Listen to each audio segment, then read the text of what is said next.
Good morning everyone and I hope everybody is doing well. दोस्तों आज है अप्रैल 10 2023 और हम लोग करेंगे द हिंदू न्यूज़पेपर की एनालिसिस। मेरा नाम है सितेंद्र चौधरी और आज फिर से हम लोग कुछ टॉपिक्स यहाँ पे कवर करेंगे। तो जोजिला टनल के बारे में कवर करेंगे, क्या है international prize in the statistics. ये इतना इंपॉर्टेंट प्राइज है, इसको कहा जाता है कि भैया ये नोबेल प्राइज के बराबर है, तो इसके बारे में बात करेंगे। टाइगर पॉपुलेशन के बारे में बात करेंगे, इंटरनेशनल बिग कैट अलायंस, ये दोनों बेसिकली एक ही टॉपिक है जिसको हम लोग कवर करने वाले हैं। Then we will have a population bomb कि भाई दुनिया में जो पॉपुलेशन है वो ज़रूरत से ज़्यादा है या फिर ज़रूरत से कम है। फ्यूचर में वर्ल्ड की पॉपुलेशन किस तरह से चेंज होगी, जो ऑलरेडी हम लोगों ने एस्टिमेट किया था। यूएन पॉपुलेशन थोड़े समय पहले रिपोर्ट आई थी, उस रिपोर्ट को भी ये खारिज करता है, तो उसके बारे में बात करेंगे। और उसके बाद एंडोमेट्रियोसिस, एक छोटा सा टॉपिक है, हालांकि है तो टेक्स्ट सेक्शन, बट मैं इसमें ज़्यादा डिटेल में नहीं जाऊँगा। ये क्या होता है कि किस तरह का एक बायोलॉजिकल इशू होता है, तो उसके बारे में बात करेंगे। और एआई विद, बहुत इंपॉर्टेंट टॉपिक है ये मेंस के लिए, ठीक है। जीएस पेपर 2 में भी इंक्लूड कर सकते हो, 3 में भी इंक्लूड कर सकते हो कि कैसे आर्टिफिशियल इंटेलिजेंस का हम लोग यूज़ कर सकते हैं लेजिस्लेशन वाली प्रोसेस में, पार्लियामेंट्री प्रोसेस में। काफ़ी इंपॉर्टेंट टॉपिक यहाँ से बनता है। चलिए तो पहले पढ़ते हैं टॉपिक पे। ये देखिए आपके सामने जो है वो टनल है। This is picture of the day also. देखो ऊपर लिखा हुआ है माउंटेन पाथ। तो this is actually work in progress. कहाँ पे? जोजिला टनल। फिलहाल तो इसको जोजिला टनल ही कहते हैं, अभी जब बाद में बन के तैयार होगी तो शायद इसका नाम चेंज हो जाए। Zojila tunnel, it is said to be Asia's longest bidirectional tunnel. Bidirectional मतलब दोनों साइड से आने जाने वाला रास्ता अलग अलग होता है, मतलब डबल लेन होता है basically. Asia's longest bidirection tunnel in the Sonmarg area of Ganderbal on Sunday. ठीक है। The tunnel through the Zojila pass at altitude 11,000 feet on the Srinagar Leh highway is expected to cut travel time between Kashmir Valley and Ladakh to just 40 minutes from the current 4 hours। देखिए एक छोटी सी picture है और इस picture के अंदर कितनी भरपूर इंफॉर्मेशन दिया हुआ है।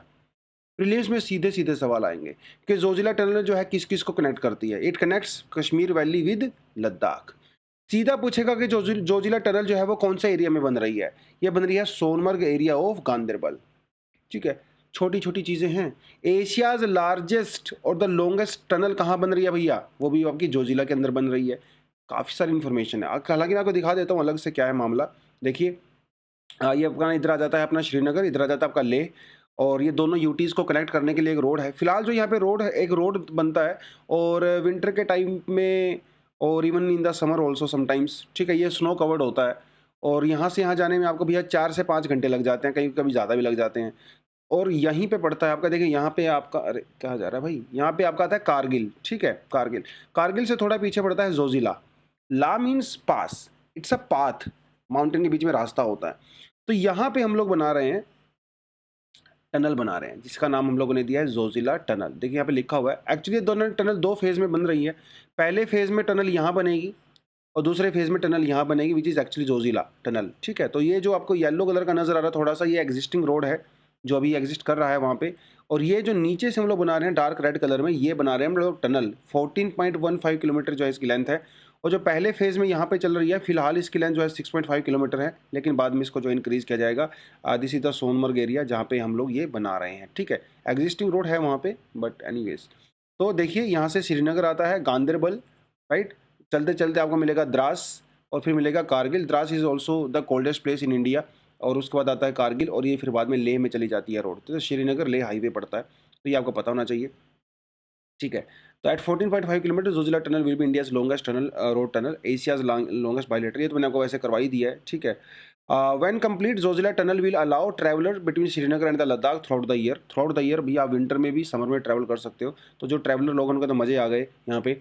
Distance from Baltal to Minamarg will come down to 13 kilometre from existing 14 kilometre. इतना डिटेल में जाने की रिक्वायरमेंट नहीं है, but yes you should know कि हमारे यहाँ पे एक टनल है।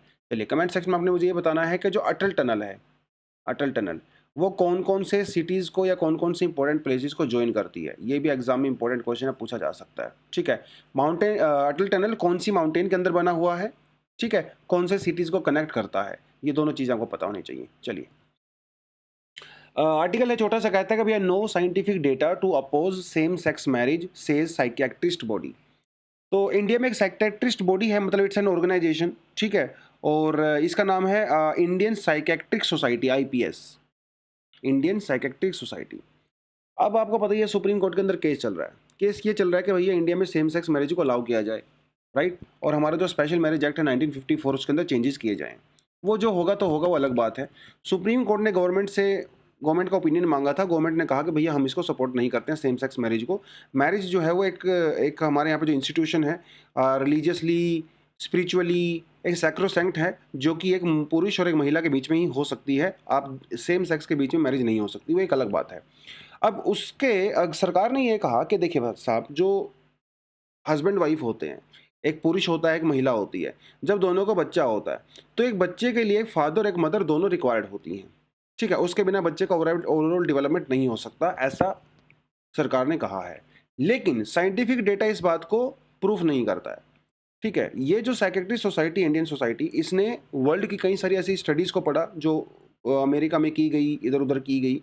उन्होंने ये पाया कि जो सेम सेक्स कपल्स होते हैं, ठीक है, सेम सेक्स जो कपल्स होते हैं, उनके जो बच्चे होते हैं वो नॉर्मल बच्चों जैसे ही होती है उनकी ग्रोथ, कोई अलग ग्रोथ नहीं होता। ऐसा नहीं होता कि भैया वो प्रॉपर तरीके से डेवलप नहीं होते हैं। No, IPS also stated that the child adopted into the same gendered family में फेस चैलेंजेस, स्टिग्मा और डिस्क्रिमिनेशन। अगर सरकार उसको अलाउ नहीं करेगी तो इनको स्टिग्मा हो जाएगा, समझ रहे, स्टिग्मा फेस करना पड़ता है, डिस्क्रिमिनेशन फेस करना पड़ता है। लेकिन अगर इसको एक बार लीगलाइज कर दिया गया तो ऐसे पेरेंट्स भी अपने बच्चों को जेंडर न्यूट्रल माहौल में पैदा कर सकते हैं, उनको बढ़ा सकते हैं, ठीक है। एडॉप्टेड जो बच्चे होंगे सेम सेक्स कपल्स के, they can be gay, they can be lesbians, उनके बच्चे भी नॉर्मल ग्रोथ करते हैं, ऐसी कोई बात नहीं है, ऐसा उन्होंने कहा है, ठीक है। On contrary, discrimination which prevents the above may lead to the mental health issues, ठीक है। सरकार का ये जो स्टैंड है वो किसी को बेनिफिट नहीं करता है, even it will lead to more discrimination towards LGBT community. तो ऐसे इन्होंने कहा है। बाकी वो टॉपिक तो हम लोग डिटेल में डिस्कस कर ही चुके हैं। तो एक ज़बरदस्त यहाँ पे न्यूज़ है, गुड न्यूज़ है। एंड CR राव, इनको नोबेल प्राइज़ के बराबर का प्राइज़ मिला है स्टैटिस्टिक्स के अंदर। देखिए स्टैटिस्टिक्स में वैसे तो सेपरेट नोबेल प्राइज़ नहीं होता है, लेकिन ये जो इंटरनेशनल प्राइज़ इन स्टैटिस्टिक्स है, ये अपने आप में किसी नोबेल प्राइज़ से कम नहीं है। नोबेल प्राइज़ में कैटेगरी होती स्टैटिस्टिक्स की तो CR राव को उसमें के अंदर भी मिलता। It is equal to Nobel prize, even more than that, क्योंकि नोबेल प्राइज़ तो हर साल दिए जाते हैं, लेकिन ये वाला प्राइज़ सिर्फ साल में एक बार ही दिया जाता है। और इस बार जो है वो CR राव जी को मिला है एट द एज 102। इनकी अलग ही पर्सनैलिटी है। अगर किसी को बायोग्राफी वगैरह कुछ मिलती है इनके बारे में, डेफिनेटली आप पढ़ें। बहुत कम उम्र में जो है इन्होंने अपने टैलेंट दिखाना शुरू कर दिया था, बट इनिशियली इनको रिजेक्शन भी देखनी पड़ी थी। When he was 19 year old, तो he could not get actually scholarship in the Andhra university, और उनको वहाँ से रिजेक्शन मिला। Later on he rejected from the army survey unit, वहाँ से भी इनको रिजेक्शन मिला।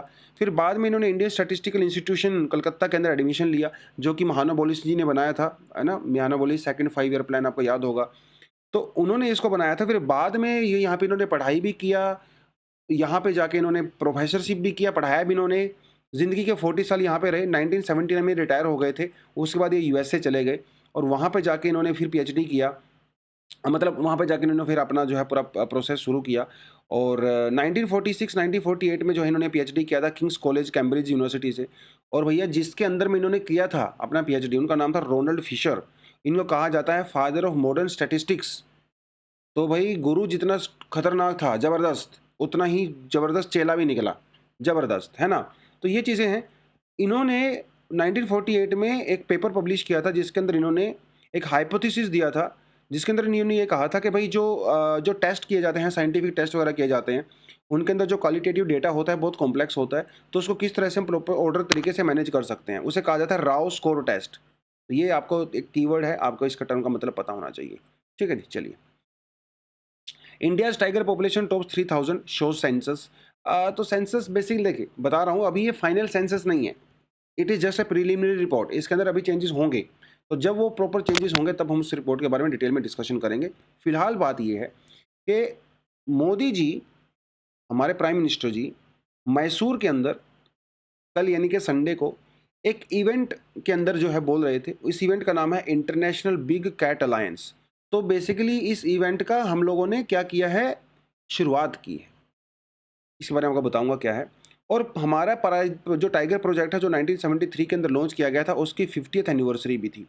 उस मौके पर मोदी जी ने मौके पे चौका मारा। उन्होंने ये बताया कि हमारे इंडिया का जो फिलहाल टाइगर का पॉपुलेशन है वो है अराउंड 3167 टाइगर्स। अब ये फाइनल नहीं है, इसका थोड़ा सा अभी अपडेट हम लोग करेंगे, बट एनीवेज 2018 में जो लास्ट टाइम सेंसस किया गया था उसके अंदर जो है 296 ऑलमोस्ट 3000 टाइगर्स थे, और 2014 में जो है देर वर 2226। तो आप क्लियरली देख सकते हो साल दर साल इंडिया में टाइगर्स की पॉपुलेशन जो है वो इंक्रीज हो रही है। अभी जो प्रिलिमिनरी रिपोर्ट है वो क्या कहती है कि भाई देखिए, Shivalik, gangetic flood plain, central India, north east hills, Brahmaputra plains and Sundarban, यहाँ पे टाइगर की पॉपुलेशन धीरे धीरे इंक्रीज हो रही है। बट अनफॉर्चुनेटली वेस्टर्न घाट और नीलगिरीज के अंदर हमारी पॉपुलेशन एक्चुअली डिक्लाइन हो रही है। अभी तो मैंने फिर से आपको बता दिया है कि वो फाइनल रिपोर्ट नहीं है। हाँ, फिलहाल आपको क्या पढ़ना है, आपको पढ़ना है about international big cat alliance. International big cat alliance, ये अलायंस इंडिया ने ही प्रपोज की थी 2019 के अंदर, ठीक है। और इंडिया ने यह भी कहा था कि हम लोग 5 सालों के लिए $100 मिलियन का इन्वेस्टमेंट इसमें करेंगे। तो दुनिया में सिर्फ टाइगर ही नहीं, जबकि जो बिग कैट्स हैं, look there are 7 big cats. Big cat 7 होती हैं, tiger, lion, leopard, snow leopard, puma, jaguar and cheetah. इनमें से हमारे पास चीता नहीं था, चीता हम लोग ले आए। फिलहाल जो इंडिया के पास नहीं है वो है प्यूमा और Jaguar. Out of 7 big cats, India has 5 big cats and India is the only country in the world जिसके पास 5 बिग कैट हैं, और किसी के पास ऐसी है भी नहीं एक्सेप्ट प्यूमा एंड जैगवार। ये आपको पता होना चाहिए, क्योंकि नामीबिया से मंगवा लिया हम लोगों ने चीता। तो ये जो अलायंस है, बिग कैट अलायंस, इसके अंदर जो है 97 रेंज कंट्रीज हैं। ये वो कंट्रीज हैं जहाँ पे हैबिटाट पाया जाता है for the survival of the tigers, ठीक है। इसका एम वगैरह तो वही है, अवेयरनेस क्रिएट करना है, रिसोर्स रिपोजिटरी बनाना है, रिसर्च करना है, कैपेसिटी बिल्डिंग करना है, वही बड़ी बड़ी बातें जो हम लोग करते हैं हमेशा से, ठीक है। तो ये कुछ थोड़ा सा आपको आइडिया होना चाहिए। और एक चीज़ आपको और बताता चलूँ कि जल्दी ही ऐसा भी हो सकता है कि इंडिया, जैसे हम लोगों ने चीता का ट्रांसलोकेशन किया है ना, साउथ अफ्रीका से मंगवाया, नामीबिया से मंगवाया, ऐसा हो सकता है कि आने वाले टाइम में इंडिया से टाइगर्स को भी बाहर ट्रांसलोकेट किया जाए। कंबोडिया इज़ वन कंट्री जिसको फिलहाल आइडेंटिफाई किया गया है, जहाँ पे हम लोग टाइगर भेज सकते हैं, क्योंकि कंबोडिया से भी टाइगर एक्सटिंक्ट हो चुके हैं। एक टाइम हुआ करता था जो कंबोडिया में चारों तरफ टाइगर ही हुआ करते थे भाई, अभी वहाँ पे खत्म हो गया, जैसे इंडिया से चीता खत्म हो गया था। So the way Namibia translocated cheetahs to India, उसी तरह से we can also translocate our tigers to Cambodia. बातचीत चल रही है, ऐसा हो भी सकता है। ये पुराना सा कंटेंट है, ऑलरेडी मुझे कहीं मिल गया था, तो सोचा आपको लोग कॉपी पेस्ट करके डाल देता हूँ। तो इस साल का जो टाइगर सर्वे अपना होने वाला है वो कहाँ से शुरू हुआ था, वो बांदीपुर से शुरू हुआ था भाई, ठीक है, बांदीपुर। ये बाकी तो थोड़ी छोटी चीज़ें हैं, हर 4 साल के बाद जो है टाइगर सेंसस किया जाता है। 2016, 10, 14, 18, थोड़ा कोविड की वजह से डिले हो गया इस बार, तो बहुत जल्दी ही रिलीज़ करने वाले हैं हम लोग, ठीक है। यहाँ पे एक एम स्ट्रिप्स, ठीक है, monitoring system of the tiger intensive protection ecological stamp, ये एप्लीकेशन होता है जिसका यूज़ किया जाता है रियल टाइम में टाइगर्स को मॉनिटर करने के लिए, ठीक है। तो ये थोड़ा थोड़ा पता होना चाहिए। The state with the maximum tiger population include Madhya Pradesh, Karnataka, Uttarakhand and Maharashtra according to last census. तो इस सेंसस में हो सकता है थोड़ा बहुत अपडेट इसके अंदर हो जाए। चलिए, the population bomb that never was, ये क्या है थोड़ा बताता चलता हूँ आपको। देखिए, आज से नहीं, ये बहुत पुरानी बातें हैं। 1950s के बाद से, आफ्टर सेकेंड वर्ल्ड वॉर, दुनिया भर में 1960s में स्पेशली दुनिया भर में ऐसे एक्सपेरिमेंट किए गए और ऐसी साइंटिफिक स्टडीज़ की गई जिसने ये बताया कि भैया ह्यूमन पॉपुलेशन बहुत ज़्यादा इंक्रीज हो रही है। माल्थस थ्योरी का अगर आपने नाम सुना हो, माल्थस ने ये कहा था कि भाई ह्यूमन पॉपुलेशन जिस रेट से बढ़ेगा उससे कहीं ज़्यादा फास्ट रेट से मतलब फूड प्रोडक्शन जिस रेट से बढ़ेगा उससे कहीं ज़्यादा फास्ट रेट पे ह्यूमन पॉपुलेशन बढ़ेगी, ऐसा माल्थस ने कहा था। और एक टाइम ऐसा आएगा दुनिया में फूड की कमी हो जाएगी, पॉपुलेशन ज़्यादा हो जाएगी, और जो है क्या होगा, फैमिन होगा and millions of people will die. That was said by mister Malthus. हालांकि मिस्टर माल्थस की थ्योरी को हम लोगों ने पूरी तरह से ख़त्म कर दिया, क्योंकि ये it is not a true thing, है ना। पॉपुलेशन जैसे जैसे बढ़ी है दुनिया की, वैसे वैसे फूड प्रोडक्शन भी बढ़ा है। It's a reality and it is still going on. Food production actually increase हो रहा है, you are adding more agriculture land also, और जो एग्रीकल्चर लैंड ऑलरेडी एग्जिस्ट कर रही है उसके अंदर प्रोडक्शन हम लोग ज़्यादा बढ़ा रहे हैं। That is also happening. इस समय दुनिया में की population is around 8 billion, 7-8 billion के आसपास, and we are producing food for 12 billion people. तो ऑलरेडी हम लोग ज़्यादा फूड प्रोड्यूस कर रहे हैं। प्रॉब्लम फूड प्रोडक्शन की नहीं है, प्रॉब्लम डिस्ट्रीब्यूशन की है।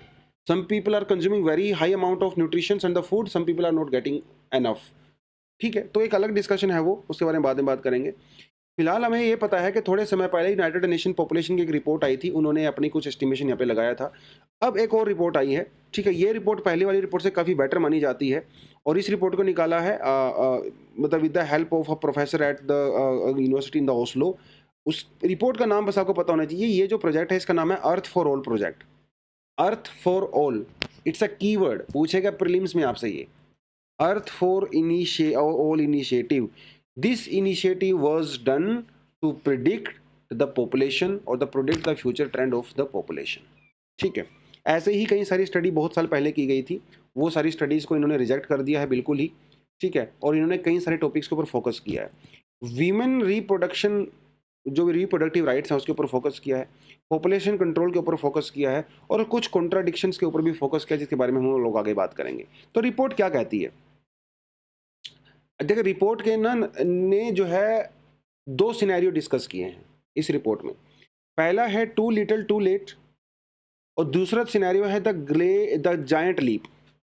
2 सिनेरियो हैं। टू लिटिल टू लेट का मतलब क्या है? इसका मतलब ये है कि अगर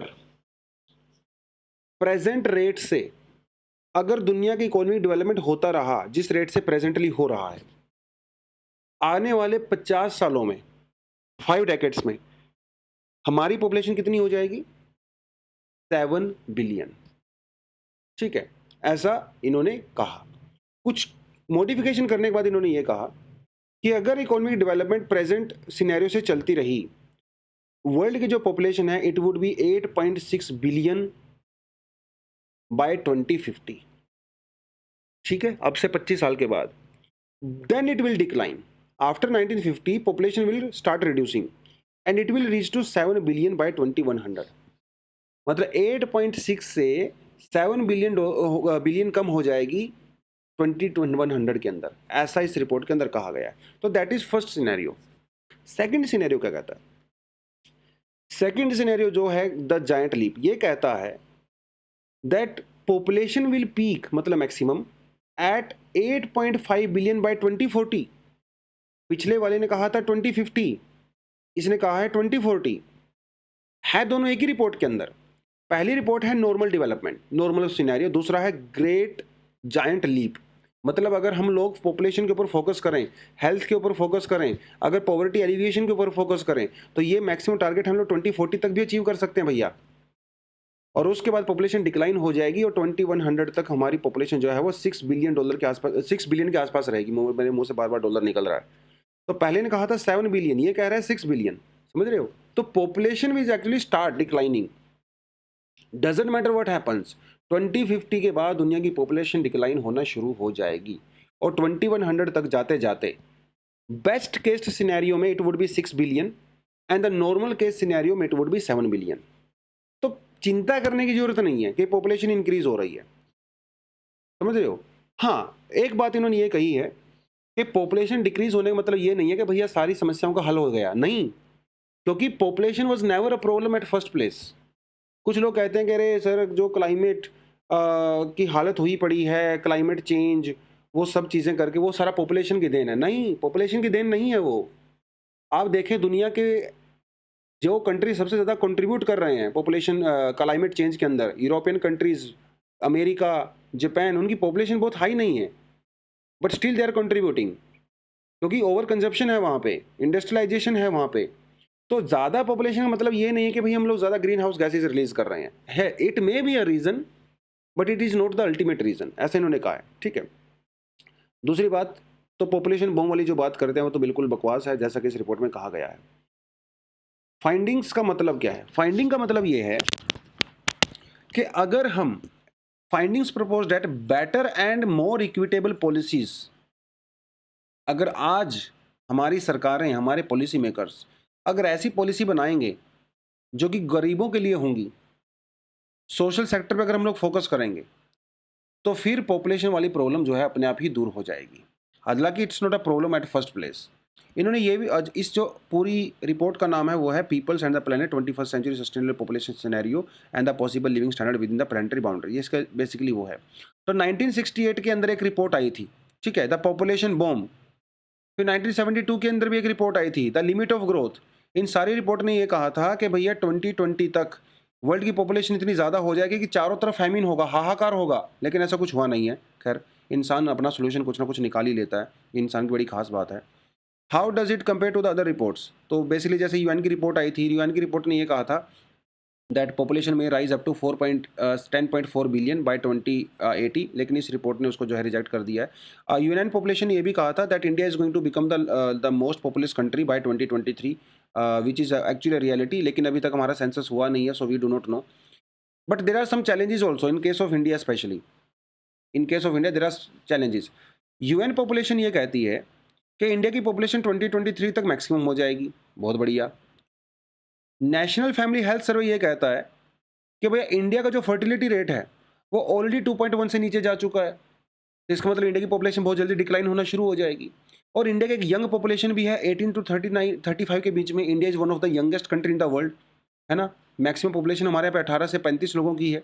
तो देयर आर सम कॉन्ट्राडिक्शंस ये हैं। नेशनल फैमिली हेल्थ सर्वे कहता है कि population will start declining because this is now below the replacement rate. UN population ये कहता है कि इंडिया की पॉपुलेशन इंक्रीज होगी, और हमारे यहाँ पे यूथ भी हैं, क्योंकि यूथ ज़्यादा होंगे तो इनकी फर्टिलिटी ज़्यादा होती है, ठीक है। But there are many issues here, वो उसके बारे में इन्होंने बात किया है। इनका ये कहना है कि जो पोस्ट कॉलोनियल नेशंस थे, मतलब जिनकी फ्रीडम मिला था आफ्टर सेकेंड वर्ल्ड वॉर, ठीक है, वहाँ पे अचानक से पॉपुलेशन इंक्रीज हुई, और इंडिया में 1960s और 70s में अब देखो पॉपुलेशन बूम आया था, बहुत बच्चे पैदा हुए उस समय इंडिया में। लेटर ऑन क्या कहा गया? Small family happy family. तो ये मॉडर्न नेशंस का कॉन्सेप्ट है, स्मॉल फैमिली हैप्पी फैमिली, छोटा परिवार सुखी परिवार, ठीक है। बट लेटर ऑन इससे भी प्रॉब्लम शुरू हो गई, जैसे चाइना में छोटा परिवार सुखी परिवार, उससे पॉपुलेशन इम्बैलेंस हो गया, ठीक है। इंडिया में एक समय ऐसा था जब हम लोग पॉपुलेशन को सबसे बड़ी समस्या माना करते थे, तो उस समय जो है नसबंदी का वक्त था, 1970s में एमरजेंसी के टाइम पे नसबंदी कराई गई लोगों की, तो दैट कॉन्सेप्ट वॉज देयर। लेकिन आर्टिकल ये कहता है कि भैया ऐसा कुछ नहीं है। ये जो लेटेस्ट रिपोर्ट है ये कहती है कि धीरे धीरे पॉपुलेशन डिक्लाइन हो जाएगी, ठीक है, और फूड प्रोडक्शन हमारे यहाँ पे बढ़ेगा, so there is no problem at all. तो डेमोग्राफिक डिविडेंड वाली पोजीशन में है इस समय इंडिया। डेमोग्राफिक डिविडेंड वो सिनेरियो होता है जब किसी कंट्री के अंदर यंग लोग होते हैं, एजुकेटेड होते हैं, स्किल्ड होते हैं, और वो बहुत ज़्यादा प्रोडक्शन करते हैं, ठीक है। लेकिन वो तभी पॉसिबल होती है जब सेफ और हेल्दी नरिशिंग एनवायरनमेंट होगा, otherwise young population can be a burden. अब ये डिपेंड करता है आपके ऊपर, आप उसको बर्डन बनाते हो या एसेट बनाते हो। अगर यंग पॉपुलेशन को काम धंधा नहीं मिलेगा, एम्प्लॉयमेंट होगी इन्हें होगी ही नहीं, तो क्या करेंगे? फिर वो सड़कों पे आके पत्थरबाजी ही करेंगे। इट्स बेटर कि उन्हें काम धंधा दो, क्योंकि young people are very energetic. तो उनकी एनर्जी को आप कहाँ पे चैनलाइज कर रहे हो, ये डिपेंड करता है हमारी पॉलिसीज़ के ऊपर। तो दैट इज़ ऑल्सो देयर। तो इन सब चीज़ों का बेसिकली एक कंक्लूजन यही निकलता है कि पॉपुलेशन समस्या नहीं है, ठीक है। फूड प्रोडक्शन समस्या नहीं है, पॉपुलेशन विल स्टार्ट डिक्लाइनिंग। तो इट्स बेटर कि हमारे जो पॉलिसी मेकर्स हैं वो किस चीज़ पे फोकस करें? वुमेन एम्पावरमेंट के ऊपर फोकस करें, ठीक है, उनके जो रिप्रोडक्टिव डिसीजंस हैं उसके ऊपर फोकस करें, और जो पॉवर्टी एलिविएशन के ऊपर फोकस करें, इनकम डिस्ट्रीब्यूशन के ऊपर फोकस करें, एजुकेशन के ऊपर फोकस करें। ये सब चीज़ें होंगी तो ये जो प्रेजेंट जनरेशन है या आने वाली जो जनरेशन्स हैं they will be more productive, ठीक है, ऐसा इस आर्टिकल के अंदर कहा गया है। चलिए एक छोटा सा आर्टिकल है, why a non invasive test for the endometriosis is taking such a long time. Endometriosis क्या होता है? ये एक पेनफुल क्रोनिक डिसीज होता है जिसके अंदर जो बॉडी के अंदर यूट्रस होता है, जो फीमेल्स के अंदर यूट्रस होता है, उसकी जो लाइनिंग होती है वो उस यूट्रस से बाहर की साइड ग्रो करने लगती हैं, ठीक है, और ये काफ़ी पेनफुल होता है बेसिकली, ठीक है, इट्स काइंड ऑफ पेनफुल। जैसे पेन होता है during menstruation, urination, sexual intercourse, bowel movement, पेट वगैरह खराब रहता है, फटीग, समटाइम्स इनफर्टिलिटी भी हो सकती है। तो it's a kind of serious disease, लेकिन इसको आप पकड़ नहीं सकते।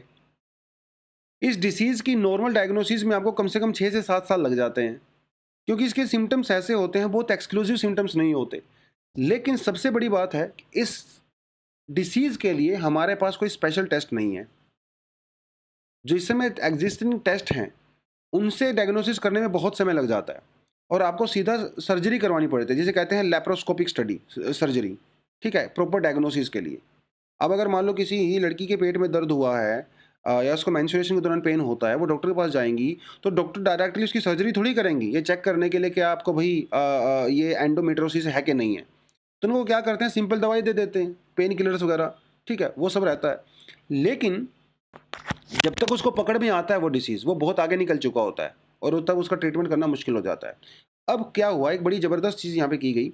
एक डॉट लैब करके कंपनी है, जिन्होंने एक ऐसा डिवाइस बनाया है जो ब्लड टेस्ट करने से ही ये पता लगा सकता है कि भैया आपकी बॉडी के अंदर एंडोमेट्रियोसिस है कि नहीं है।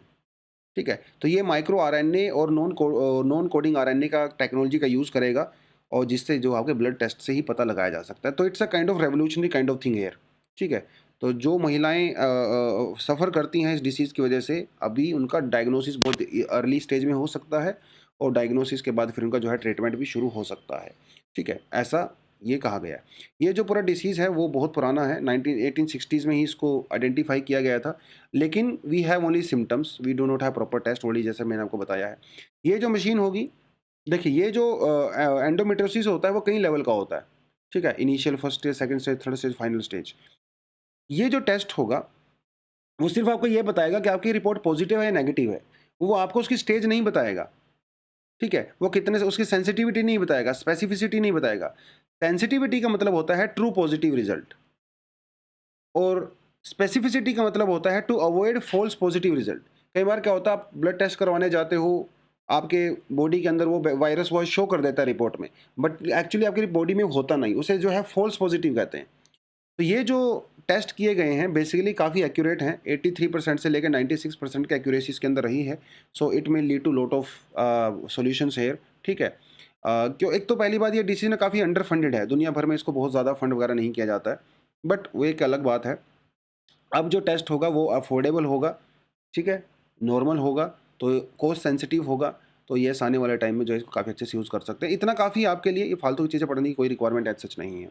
ठीक है? चलिए जी। अब देखते हैं आज का एडिटोरियल। आज का एडिटोरियल कहता है कि भाई डायरेक्टिंग एआई मतलब artificial intelligence for the better and the smarter legislation. Right? कैसे हमारे जो लॉ मेकर्स होते हैं वो आर्टिफिशियल इंटेलिजेंस का यूज़ कर सकते हैं टू मेक बेटर पॉलिसीज़, ऐसा इसके अंदर कहा गया है। वैसे भी आज को पता ही है कि भाई नए ज़माने की नई ज़रूरतें होती हैं, है ना? नए ज़माने में नई टेक्नोलॉजी का यूज़ किया जाता है ताकि हमारी लाइफ जो है बेटर हो सके। तो artificial intelligence is that new age technology जिसका हम लोग यूज़ कर सकते हैं और आजकल यूज़ करते भी हैं आर्टिफिशियल इंटेलिजेंस का हम लोग हर जगह पे। तो क्या कहता है वो? Artificial tools can assist parliamentarians in preparing response for the legislators, yes, enhancing research quality, of course quality improve होगी, and obtaining information about any bill, preparing briefs, providing information on the particular house rules, legislative drafting, amendments, interventions, etc. etc. जब आपके पास सारा data आपके computer में होगा तो artificial intelligence का use कर सकते हो आप पॉलिसी बनाने के लिए, क्योंकि वो सब कुछ रीड कर लेगा। उसके पुराने bills, amendments, new proposals, comparison, everything would be done by the artificial intelligence then. ठीक है? तो it is going to be a great tool, but there are some issues and some solutions also. India में हम लोग इसका use क्यों नहीं कर सकते फिलहाल? कर सकते हैं, ऐसी बात नहीं है, लेकिन इसको बेटर बनाने के लिए क्या करना पड़ेगा? हमारे यहाँ पे जो करंट लॉज हैं दे आर क्वाइट ओपेक, काफ़ी कंफ्यूजिंग नेचर के रहते हैं, बहुत कॉम्प्लेक्स भी होते हैं।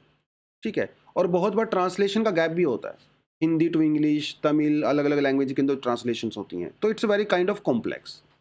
इसको दूर करने के लिए हम लोगों ने एक इंडिया कोड पोर्टल बनाया था सरकार ने। ठीक है? दिखा देता हूँ आपको कैसा दिखता है। देखिए, ये इंडिया कोड पोर्टल है, ये वेबसाइट है। ठीक है? इंडिया ये लिखा हुआ है, it's a database of all central enactments in which are in force and their subordinate legislation made from time to time. Basically ये जो इंडिया कोड है, ये एक पोर्टल है, वेबसाइट है, जिसके ऊपर हर लॉ, हर बिल, उसकी अमेंडमेंट्स, उसके सबॉर्डिनेट लेजिस्लेशन सब कुछ अपलोड किया जाता है। तो आपको सभी चीज़ें एक ही जगह पे मिल जाती हैं। हालाँकि ये बहुत अच्छा इनिशिएटिव लिया गया था सरकार के द्वारा, but and it is working well also, but artificial intelligence का यूज़ करने के लिए इसको और ज़्यादा स्मूथ आपको बनाना पड़ेगा। एक और इंडिया ने पोर्टल बनाया था जिसका नाम है सिंगल सोर्स ऑफ ट्रुथ। मतलब इट्स अ डिफरेंट वन, थोड़ी देर में बताऊँगा उसके बारे में भी क्या है। तो इनका ये कहना है कि इंडियन कोड पोर्टल जो है इट्स डूइंग वेरी वेल, लेकिन आर्टिफिशियल इंटेलिजेंस का यूज़ करने के लिए it needs to be more accurate. And this one portal cannot be act as a single source of truth. We need other sources also. That is said by this. जैसे कोई कानून आता है, जैसे आप ये समझ लो आईटी एक्ट है। ठीक है? तो आईटी एक्ट के अंदर जो 2023 में आएगा वो अमेंडमेंट आएगा। आईटी एक्ट को जो पेरेंट एक्ट था वो क्या था? उसके अंदर क्या प्रोविजंस थे, उसका सबऑर्डिनेट जो था उसका क्या प्रोविजन थे, अमेंडमेंट्स क्या क्या हुए, ये सारी चीज़ें एक ही जगह पे होनी चाहिए, तभी आर्टिफिशियल इंटेलिजेंस आपकी हेल्प कर सकता है। इवन जो हम लोग कंटेंट बनाते हैं वो मशीन कंज्यूमेबल होना चाहिए, ऐसे तरीके से उसको बनाना चाहिए कंटेंट को ताकि वो कंप्यूटर भी समझ सके, और बाद में जो लेजिस्लेशंस होते हैं, जो गैजेट्स होते हैं, वो सब उसको रीड करके आपको एक सॉल्यूशन बताए। बेसिकली क्या है कि जो हमारे सब स्टाफ होता है, जो हमारे मिनिस्टर्स होते हैं, उनके साथ जो स्टाफ होता है, उनकी लाइफ को ईज़ी करने के लिए आर्टिफिशियल इंटेलिजेंस बनाया गया है। एक कंप्यूटर के अंदर, एक पोर्टल के पास ऊपर, एक वेबसाइट के ऊपर सब कुछ डेटा होगा। आप आर्टिफिशियल इंटेलिजेंस के अंदर जो है उस सिस्टम को, उसको डालिए इन्फॉर्मेशन को, और वो आपके सामने जो है बढ़िया सा सॉल्यूशन निकाल के आपको दे देगा। ठीक है? प्रेजेंट पॉलिसीज़ को पास्ट पॉलिसी के साथ कंपेयर कर सकता है, बेटर सॉल्यूशन आपको सजेस्ट कर सकता है, वो सारी चीज़ें। ठीक है? जैसे इंडिया की बात करें, इंडिया में तो बहुत ज़रूरत है इस चीज़ की, क्योंकि हमारे यहाँ पे जो पार्लियामेंटेरियंस होते हैं भैया, वो ऐसी कॉन्स्टिट्यूएंसीज़ को लीड करते हैं जिनके अंदर लाखों में पॉपुलेशन होते हैं, 10-11 लाख पॉपुलेशन होती है एक कंस्टिट्यूएंसी की। तो ऐसे केस में जो सिटीजन के ग्रीवेंसेस होते हैं, आप इंडिविजुअली तो हैंडल नहीं कर सकते, person to person. It's better कि आप सोशल मीडिया का यूज़ करें, आप आर्टिफिशियल इंटेलिजेंस का यूज़ करें, ताकि उनके सॉल्यूशंस को, प्रॉब्लम को जल्दी से सॉल्यूशन किया जा सके। ठीक है? जो सिटीजन्स इनपुट देते हैं अपना किसी बिल के ऊपर प्रॉपरली, ठीक है? या फिर जो पॉलिटिकल पार्टीज़ मैनिफेस्टोज़ बनाती हैं, आर्टिफिशियल इंटेलिजेंस का यूज़ करके वो भी बनाया जा सकता है। क्योंकि लोगों के जो कमेंट वगैरह है उसको रीड करना, एनालिसिस करना, वो आप आर्टिफिशियल इंटेलिजेंस के थ्रू करवा सकते हैं। यूनाइटेड स्टेट्स के अंदर जो है, वहाँ की कांग्रेस के अंदर एक टूल यूज़ होता है, बड़ा ही इंपॉर्टेंट एआई टूल यूज़ होता है, जिसमें वहाँ के जो बिल्स होते हैं, जो अमेंडमेंट्स होती हैं, जो करंट लॉज़ होते हैं, उनके बीच में क्या डिफरेंस है, वो कंपैरिज़न करने के लिए उसका यूज़ करते हैं। नीदरलैंड के अंदर भी एक ऐसा सिस्टम यूज़ होता है जिसका नाम है स्पीच टू राइट। तो उसके अंदर जो पार्लियामेंट के अंदर स्पीच वगैरह दी जाती है, वो प्रॉपर तरीके से ट्रांसलेट की जाती है, और प्रॉपर ग्रामेटिकल करेक्शन के साथ ट्रांसलेट की जाती हैं। बाद में उसको आप आराम से कंप्यूटर के ऊपर अपलोड कर सकते हो, वेबसाइट के ऊपर अपलोड कर सकते हो। ठीक है? ब्राज़ील के अंदर भी एक सिस्टम यूज़ किया जाता है जिसका नाम है ओलेसिस। ठीक है? ओलेसिस क्या करता है, वो ट्रांसपेरेंसी को सपोर्ट करता है और सिटीज़न पार्टनरशिप को इंश्योर करता है। ठीक है?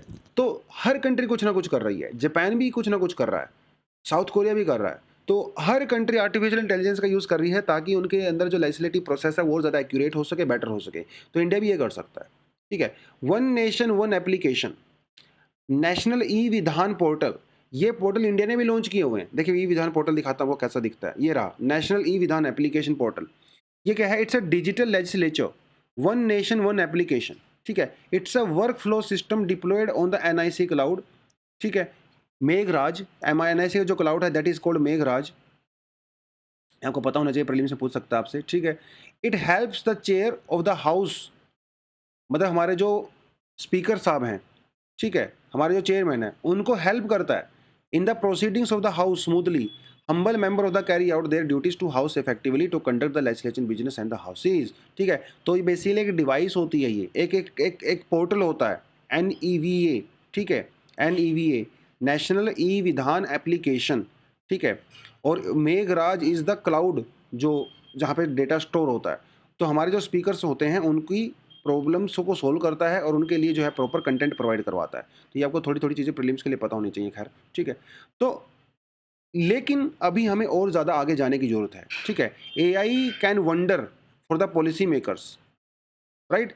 जो पुराने कानून हैं, बहुत सारे कानून इंडिया में आउटडेटेड हो चुके हैं। 100-100, 150 साल पुराने कानून हैं इंडिया में। तो वो कानून आपको एआई बता सकता है कि साहब आप इनको चेंज कर दीजिए, नया समय आ गया है, ये देखिए इस कंट्री में ये फलाना लेजिस्लेशन है, वो उससे कंपेयर करेगा और आपको एक बेस्ट सॉल्यूशन बना के दे देगा। आप उसके अंदर थोड़ा बहुत चेंजेस कर सकते हो, लेकिन AI can help you, it can save hundreds and hundreds of hours, है ना? अभी देखिए, जैसे हम लोगों ने इंडियन कॉन्स्टिट्यूशन बनाया था, तो उसके लिए कितने साल लगे हम लोगों को? बहुत बहुत समय लगा, लगभग साल भर पूरा लग गया था। लेकिन अगर आर्टिफिशियल इंटेलिजेंस होता, तो विद इन आवर्स वो दुनिया भर के कॉन्स्टिट्यूशन पढ़ के आपको बता सकता था, और अपनी सोसाइटी के हिसाब से जो नीड्स हैं हमारी, उसके हिसाब से पॉलिसी और कॉन्स्टिट्यूशन बना के दे सकता था। It could be a reality. Artificial intelligence आज भी वो कर सकता है। ठीक है? ये सारी चीज़ें, पुराने कानून को स्टडी करना हुआ, एनालिसिस करना हुआ, कंपैरिज़न करना हुआ, नई चीज़ें सॉल्यूशन देना हुआ, आर्टिफिशियल इंटेलिजेंस वो सब कुछ कर सकता है। ठीक है? तो ये थोड़ा आर्टिकल के बारे में था, बाकी आपको ये पता होना चाहिए।